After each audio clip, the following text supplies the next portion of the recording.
प्रिय विद्यार्थियों, आज हम बीए द्वितीय वर्ष इतिहास के प्रथम प्रश्न पत्र के अंतर्गत अलाउद्दीन खिलजी के विषय में चर्चा करते हुए उसके साम्राज्य विस्तार पर बात करेंगे। इसके अंतर्गत आज की वीडियो में उसकी उत्तरी भारत की विजय, जो कि 1299 से 1305 ईस्वी के बीच में संपन्न हुई थी, उस पर विचार करेंगे। अलाउद्दीन खिलजी ने सर्वप्रथम गुजरात पर विजय प्राप्त की। अलाउद्दीन की दृष्टि में गुजरात अत्यंत धन संपन्न राज्य था, जहां बघेला राजा कर्ण शासन कर रहा था। उसकी राजधानी अनिलवाड़ा थी। अलाउद्दीन ने 1299 में उलुग खां तथा नुसरत खां को कर्ण बघेला पर आक्रमण करने भेजा। इन सेनापतियों ने गुजरात की राजधानी अनिलवाड़ा को घेर लिया और कर्ण भयभीत होकर भाग खड़ा हुआ। मुसलमानों ने गुजरात को खूब लूटा और अपार संपत्ति दिल्ली लाई गई। कर्ण बघेला अपनी पुत्री देवल देवी के साथ देवगिरी के राजा रामचंद्र राय के यहाँ चला गया। कर्ण की रानी कमला देवी तथा मलिक काफूर नामक सुंदर युवक दिल्ली की सेना के हाथ लगे। इन दोनों को सुल्तान के पास दिल्ली भेज दिया गया। अलाउद्दीन ने कमला देवी को अपने हरम में डाल लिया और मलिक काफूर को अपने पास रख लिया। जब शाही सेना गुजरात से लूट का माल लेकर दिल्ली लौट रही थी, तो कुछ नौ मुसलमानों ने इस खजाने को लूट लिया तथा नुसरत खां के एक भाई और अलाउद्दीन के भतीजे को मारकर भाग गए। विद्रोही मंगोलों ने रणथंभौर के दुर्ग में शरण ली। शाही सेना ने बर्बरता से विद्रोहियों का दमन किया। दिल्ली में रह रहे उनके परिवारों को भी नृशंसतापूर्वक मारा गया। बर्नी ने अलाउद्दीन की क्रूरता की निंदा की है। उसकी दूसरी विजय रणथंभौर पर थी। गुजरात पर अधिकार कर लेने के उपरांत अलाउद्दीन खिलजी ने रणथंभौर पर आक्रमण करने का निश्चय किया। इन दिनों रणथंभौर में पृथ्वीराज चौहान का वंशज हम्मीर शासन कर रहा था। उसने जालोर से शाही खजाना लूट कर भागे 9 मुस्लिमों को अपने यहाँ शरण दी थी। अलाउद्दीन खिलजी ने 1299 ईस्वी में उलुग खां तथा नुसरत खां को रणथंभौर पर आक्रमण करने भेजा। हम्मीर ने दुर्ग के अंदर से रक्षात्मक युद्ध करने का निश्चय किया। अलाउद्दीन के सेनापतियों ने दुर्ग पर घेरा डाल दिया। घेरे का निरीक्षण करते समय अचानक नुसरत खां को पत्थर लगा और उसकी मृत्यु हो गई। राजपूतों ने बड़ी वीरता से युद्ध करके तुर्कों को पीछे धकेल दिया। जब सुल्तान को इसकी सूचना मिली तो उसने स्वयं रणथंभौर के लिए प्रस्थान किया। वह लगभग 1 वर्ष तक दुर्ग का घेरा डाले रहा। हम्मीर देव के 2 मंत्रियों रणमल तथा रतनपाल ने हम्मीर देव के साथ विश्वासघात किया, जिसके कारण मुसलमान सैनिक किले की दीवारों पर चढ़ने में सफल हो गए और अबेदी दुर्ग पर विजय प्राप्त कर ली। हम्मीर देव वीरगति को प्राप्त हुआ तथा उसकी स्त्रियों ने जौहर किया। अलाउद्दीन खिलजी उलुग खां को रणथंभौर सौंप कर दिल्ली लौट आया। थोड़े दिनों बाद उलुग खां बीमार पड़ा और उसकी मृत्यु हो गई। तीसरी विजय मेवाड़ की थी। दिल्ली सुल्तान के किसी भी सुल्तान को अब तक मेवाड़ पर आक्रमण करने का साहस नहीं हुआ था। इन दिनों रावल रत्न सिंह मेवाड़ में शासन कर रहा था। 1303 ईस्वी में अलाउद्दीन एक विशाल सेना लेकर चित्तौड़ पर आक्रमण करने चल पड़ा। अलाउद्दीन को चित्तौड़ दुर्ग पर अधिकार करने में 5 माह लगे। अगस्त 1303 ईस्वी में अलाउद्दीन का दुर्ग पर अधिकार हो गया। इसके बाद अलाउद्दीन ने दुर्ग में कत्लेआम का आदेश दिया।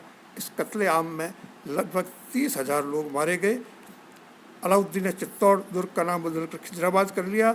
उसे अपने पुत्र खिजर खां को देकर स्वयं पुनः दिल्ली चला गया। अलाउद्दीन के इस रक्तपात को चित्तौड़ के प्रथम साके के नाम से माना जाता है। यद्यपि पद्मिनी की कथा का पद्मावत ग्रंथ में काव्यात्मक विवरण दिया गया है, लेकिन ऐतिहासिक दृष्टिकोण से इसके अंतर्गत सत्य का अंश उतना नहीं है। वस्तु स्थिति यही है कि चित्तौड़ में राजपूतों की पराजय निश्चित लगने लगी तो राजपूत स्त्रियों ने जौहर का आयोजन कर लिया और पद्मिनी राजपूत स्त्रियों के साथ चिता में बैठकर भस्म हो गई। गौरी शंकर, हीराचंद ओझा तथा के.एस. लाल आदि इतिहासकार पद्मावत के विवरण को सही नहीं मानते।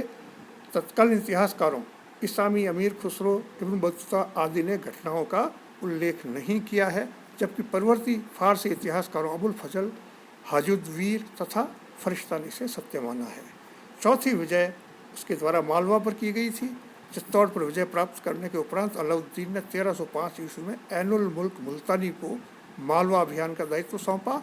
इन दिनों मालवा में महलक देव शासन कर रहा था। राजपूतों ने बड़ी वीरता से शत्रु का सामना किया, परंतु अंत में महलक देव परास्त हुआ, युद्ध क्षेत्र में मारा गया। मालवा पर मुसलमानों का अधिकार हो गया। उत्तरी भारत की अन्य विजयों के अंतर्गत सुल्तान ने 1305 ईस्वी में मालवा के पश्चात मांडू, उज्जैन, धारानगरी, चंदेरी आदि नगरों को जीत लिया। इस प्रकार 1305 ईस्वी तक उत्तर भारत के अधिकांश राज्य अलाउद्दीन के अधीन हो चुके थे। केवल मारवाड़ अब तक अछूता था। 1306 ईस्वी में अलाउद्दीन ने दक्षिण भारत का विजय अभियान आरंभ किया। छठी विजय के रूप में उसने सिवाना पर विजय प्राप्त की। अभी तक मारवाड़ प्रदेश के किसी भी शासक ने तुर्की की सत्ता को स्वीकार नहीं किया था। 1308 ईस्वी में अलाउद्दीन खिलजी ने मलिक कमालुद्दीन गुर्ग के नेतृत्व में सिवाना पर अभियान किया। सिवाना पर इन दिनों सातल देव का शासन था, जो जालौर के चौहान शासक कान्हड़ देव का भतीजा था। उसी की ओर से सिवाना दुर्ग पर नियुक्त था। अलाउद्दीन खिलजी ने 2 साल तक सिवाना दुर्ग पर घेरा डाले रखा। 1310 ईस्वी में अलाउद्दीन स्वयं सिवाना आया। उसके द्वारा किए गए निर्णायक हमले में सातल देव, कहीं कहीं इसको शीतल देव भी कहा गया है, सम्मुख युद्ध में मारा गया। उसका राज्य दिल्ली के अमीरों में बांट दिया गया। उसकी इस कड़ी में अगली विजय जालौर पर विजय थी। जालौर पर चौहान शासक कान्हड़ देव शासन कर रहा था। उसने अलाउद्दीन खिलजी की सेना को सोमनाथ आक्रमण के समय अपने राज्य से होकर गुजरने की अनुमति नहीं दी थी। इसीलिए अलाउद्दीन खिलजी ने कमालुद्दीन गुर्ग के नेतृत्व में जालौर के विरुद्ध सेना भेजी। 1314 ईस्वी में कान्हड़ देव परास्त हो गया और जालौर पर अलाउद्दीन खिलजी का अधिकार हो गया। कुछ इतिहासकार 1311 ईस्वी में अलाउद्दीन का जालौर पर अधिकार होना मानते हैं। उत्तरी भारत पर विजय के परिणाम के अंतर्गत हम विचार करते हैं कि उत्तर भारत पर अधिकार स्थापित कर लेने के उपरांत अलाउद्दीन ने एक प्रकार से भारत की केंद्रीय सत्ता पर अपना अधिकार दृढ़ कर लिया। उत्तर भारत पर विजय करने के जो उसके योजना और के जो बिंदु थे कि गुजरात के लिए सीधा रास्ता प्राप्त होना, उत्तर भारत में सभी विद्रोहियों का दमन और एक प्रकार से एक छत्र का शासन स्थापित करना, तो वो लक्ष्य अलाउद्दीन खिलजी ने प्राप्त कर लिया। अगली वीडियो में हम दक्षिण भारत की विजय पर चर्चा करेंगे।